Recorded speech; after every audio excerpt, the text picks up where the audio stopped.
Hey Dev Team, welcome back to Flutter with Drag. In this episode, what I want to do is look at the event screen and try and get this sorted out to some extent. I don't want to do anything too complex, but I do want the ability to be able to purchase the event if it's an add-on event, and that will sort of finish our cart side of things off. So I'm in our event screen now, and I want to start splitting it up. We have here our, where is it? Our page, which at the moment has the event ID on it. We're going to split that off like we've done with the map. So in our events page, I'm going to create a new folder called widgets. And in there, I'm going to create 3 files, an index.dart, an event map.dart, and an event details.dart. Okay, in the index, it's going to be our barrel file. We're going to have just an export to both the other two. So event details and event map. And that's the entirety of the index. We can close that down. If we come to our event screen, we already have an event map widget. So I'm just going to cut that out and paste that into the event map. And we're going to import all the various different bits and bobs that we need to import, including Flutter map. There we go. Google Map, shall I say. So that's our map taken care of. And then on our event screen, we need to import that, making sure that we import the barrel file. Okay. Next, I'm going to take this center, which is really the start of our event screen. I'm going to extract that widget to a widget called event details. And instead of passing the event ID to it, I'm going to pass the event as a whole. And the event comes out of state. Okay, coming down to the event details, we're not getting a string event ID anymore.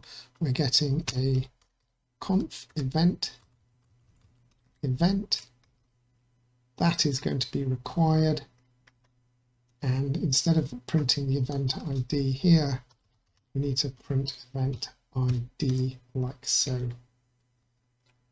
With that done, we can cut that out and paste that into our event details page, and once again import all the different bits and bobs that we need to in order for that to work. I'm not going to import that because I'm about to delete all of this anyway. So let's save that, save the event screen, check it's still working, which it is, and then we can get on. Okay, first things first, let's come to our models and our conf event, because I've added some stuff to the Firestore database. If we just take a quick look at the database, you can see that I've added this details in, which will contain the details of the event description. So back to our conf event, and I'm going to add that in here by putting in string details. I'm also going to add in a string purchase code, which we haven't put anywhere yet, but we will be in a minute, and that's going to be the thing that decides whether that event is available for purchase or not. Okay, coming down to our constructor, we're going to put required this details because we are going to require this, but we're not going to require the purchase code. Instead, we're just going to set it to a blank string if it's not provided to us. We also need to set up our database with those 2 extra bits of information. So let's come down here. Let's just copy one of the text columns and paste it in twice. So here we've got the details, and here we've got the purchase code. Now the purchase code is going to have a default. So after the first text, open brackets, we're going to put with default. Default is a constant, and an empty string, and remove those spaces there. Okay, let's save that, because before we can put it in here, we have to regenerate our conf event gdart, because that's information's not in there currently. So in our terminal, we've got Flutter pub run build runner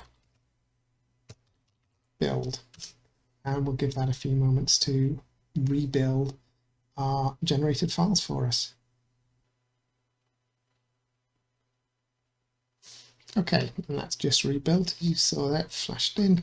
We've got our details, we've got our purchase code in our generated file. With that, we can come over to our override here, and I'm just going to copy day twice, select it and hit Control D for VS Code, and so this is going to be our details, and then the second one is going to be our purchase code, spelled correctly. Okay, that's that file dealt with. Close that down.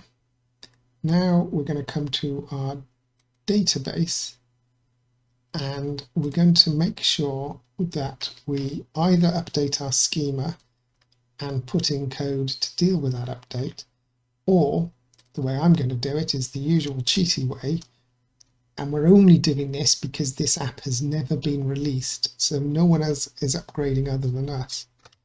So I'm going to do file delete sync here, and what that'll do is if our database file exists, it will delete it, and so this native database file here, this will regenerate it for us with the new correct information. So I'm going to save that. I'm also going to come to our server folder and make sure our server is running, because it needs to get the information from the server, and then I'm going to refresh our app.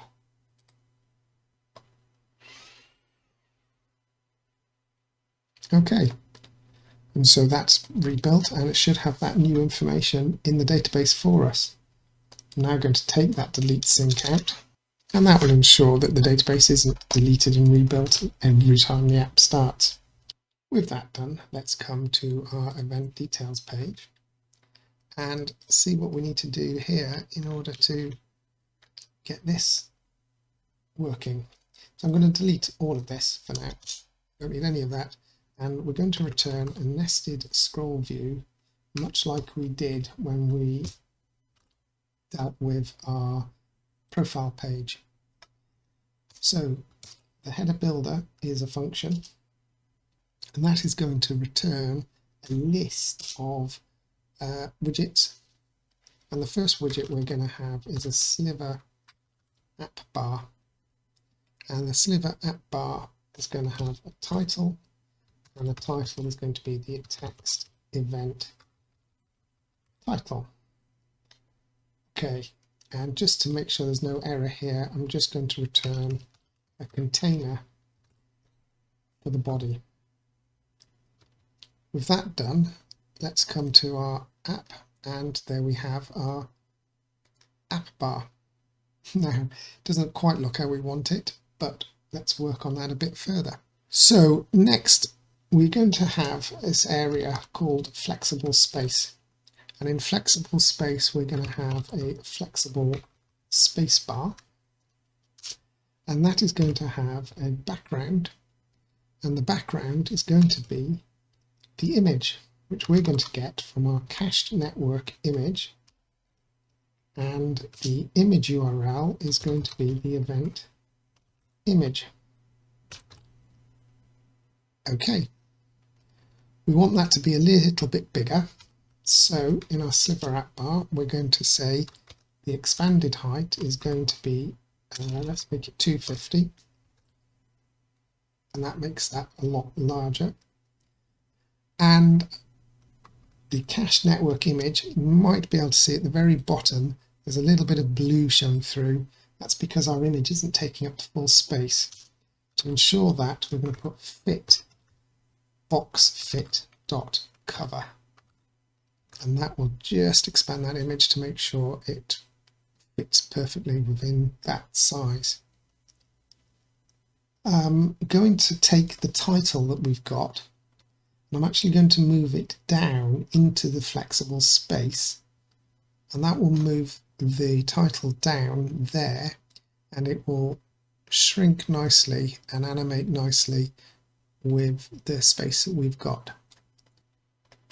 The next thing I want to do is within our Sliver App Bar is have some actions, and the actions are going to be our cart button, and I'm also going to put in a sized box width, width of 16, like we did above. Okay, and that is our app bar looking okay. Now you might think, well, if we've got two app bars, it looks a bit daft. Well, you're correct. So if we come back to our event screen, all the way to the top where we have this app bar preferred size, and I'm just going to take the whole lot and delete it.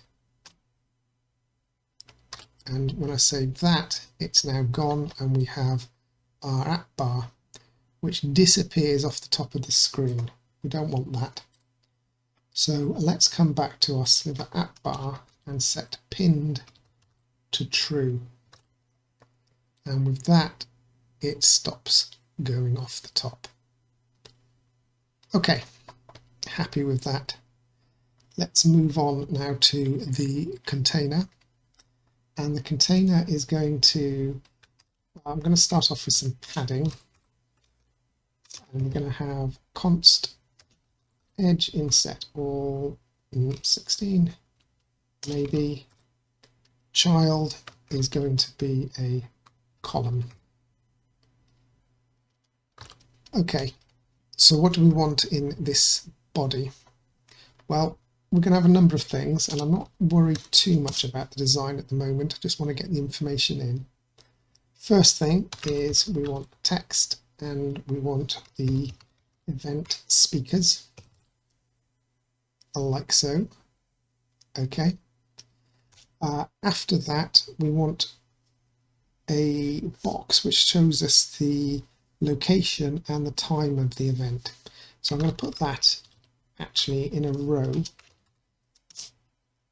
and the row has children, and the first one is going to be an icon, icons dot home. Yep, and text is going to be the event address. That can't be a const, so let's take that const out of there. And that needs to be a comma, not a full stop. Okay, let's change the color of this icon to be app colors orange. And the size, let's try size 10. No, way too small. 16. Yeah, I think that might be okay. Let's do something with the text size, and let's put a style in, and the style is going to be app fonts headline 2. I suspect that's going to be way too big. Yeah. Copy with font size, let's make it 14, just a little bit smaller than the icon. That'll do, I think. But between the icon and the text, I'm going to put in a sized box width 10. Yeah, that will do.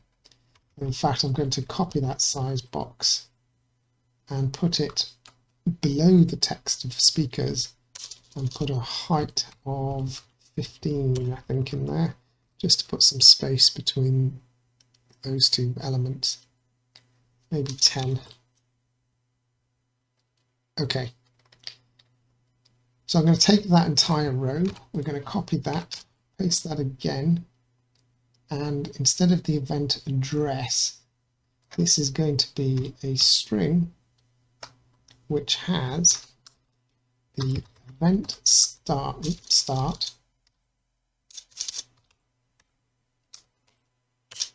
hyphen event end. Okay, and the icon for that is going to be schedule, and that will be the start time of our event. Wonderful. After that row, then we're going to have text with the event details, and that's pretty much it. I'm going to take that size box 10 and just paste that above the details, put a bit of spacing in there, except it needs to be a height 10, not a width 10, right? And in fact, we might make that a bit bigger. Okay. In fact, I'm going to make all these 10s a little bit bigger for the heights. Space that out. Right. Now with that done, what I want is the ability to purchase this event if it is purchasable. And for that I want a button that is underneath the details, the time and the location, but before the event. So in here I'm going to come in and I'm going to put in an elevated button. Just going to take an on press, which we'll deal with after. And the child is just going to be text. And the text is going to be book this event. Okay, I want to change the color of that. So the style of that is going to be event. No, it's not. It's going to be elevated button style from primary. And the primary color is going to be our app colors dot primary. In fact, I'm going to make that an orange one as well. Yeah, there we go. I'm going to take the size box that we've got below it and put it above it, and that will be that. That's fine. Okay, doesn't do anything yet, but we're good. But I only want this to show up on the events where it is bookable. So above that size box, we're going to put a condition in, and we're going to say if event purchase code is not empty, then we're going to add in the first size box and the elevated button. And if it is empty, it's not going to show it.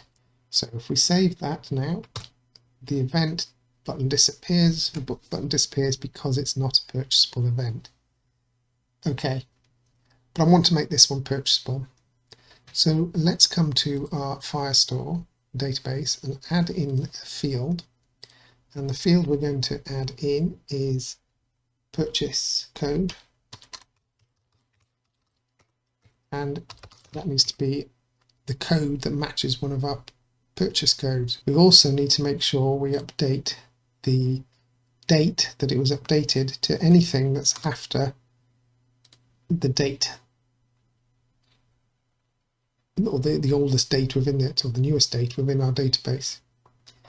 So with that done, if we refresh the app, it should reread in that. And if we come to our starting with Flutter, we now have our button back, but that should not be the case for any of our other events.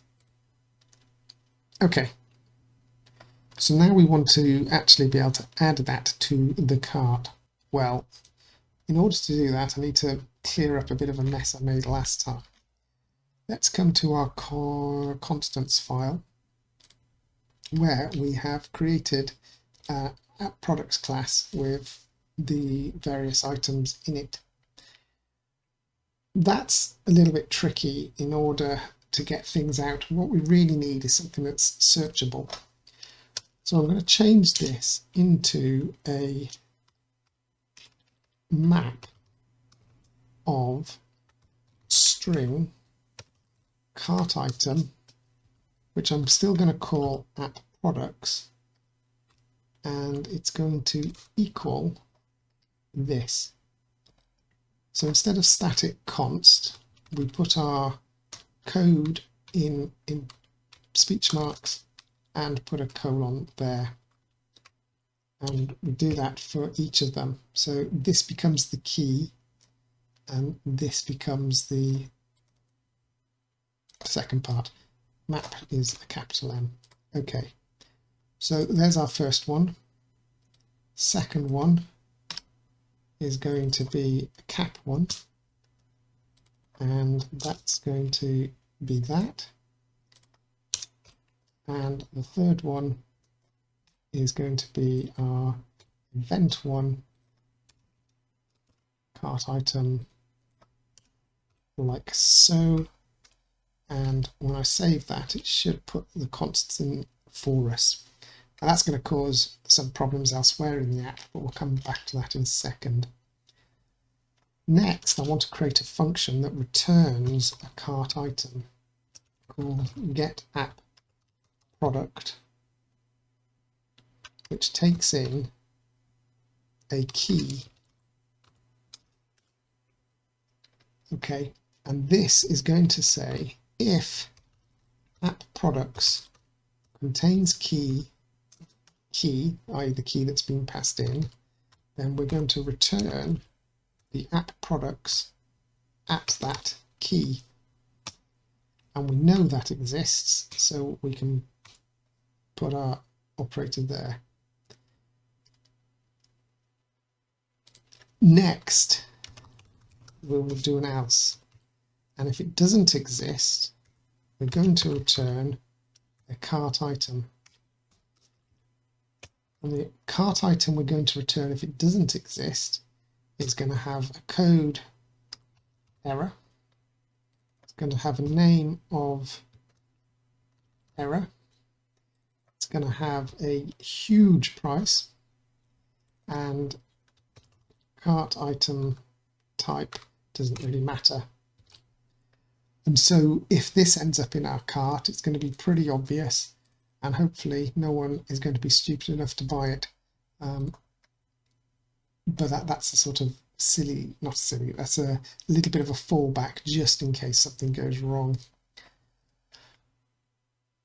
We can do some checking on the other end. In our server, we could say that if there's a product with a code error, then we cancel the checkout process, make sure nothing goes through. We can deal with that later. Okay, let's come back to this checkout page where we now have 3 errors because these don't exist. And so instead of app products, we're going to say get app product and pass in the key as a string. So let's copy that copy and paste that in twice there and close our ends off like that, and that'll fix the little bug that we'd introduced. What that does mean though, in our event details page, in our button, we can put context.read our cart block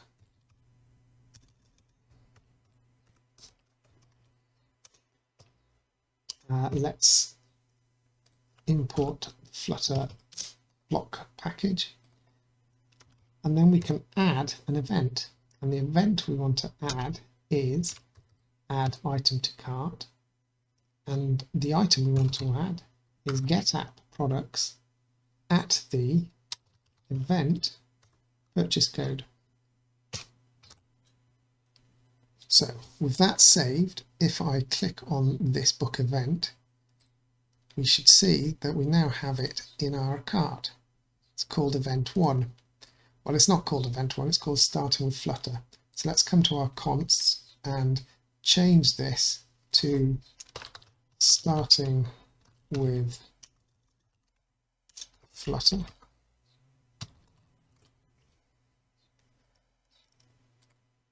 And now when we book this event, once we remove the one that's already in there, now after a quick restart, when we book this event, we now have starting with Flutter in our cart, and we can check that out. And in the next episode we will deal with what we need to do in order to know whether the user is booked on it, because we also don't want the button to appear if the user has booked that event.